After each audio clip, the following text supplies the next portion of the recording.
মই আজি ফটককৈ গুচি গ'লোঁ জখলাবন্ধা মেডিকেল। আসসালামু আলাইকুম বন্ধু বান্ধৱীসকল, আপোনালোকে ভিডিঅ'টো শেষলৈকে চাব, অলপ চাই গুচি নাযাব। যিহেতু মোৰ মানুহজনৰ বেমাৰ হৈ আছে, সেইটো কাৰণে মই চিভিললৈ লৈ গ'লোঁ।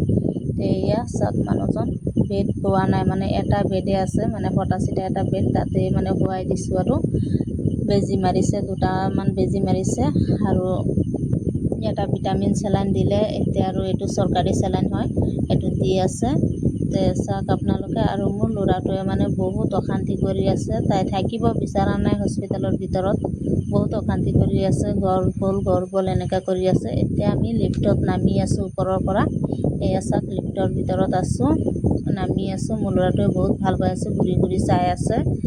এতিয়া ওলাই আহি আছোঁ মেডিকেলৰ পৰা, মানে কাম হৈ গ'ল আৰু চেলাইনটো শেষ হ'ল। এতিয়া ওলাই আহি আছোঁ, আহি পালোঁ হোটেলত আহি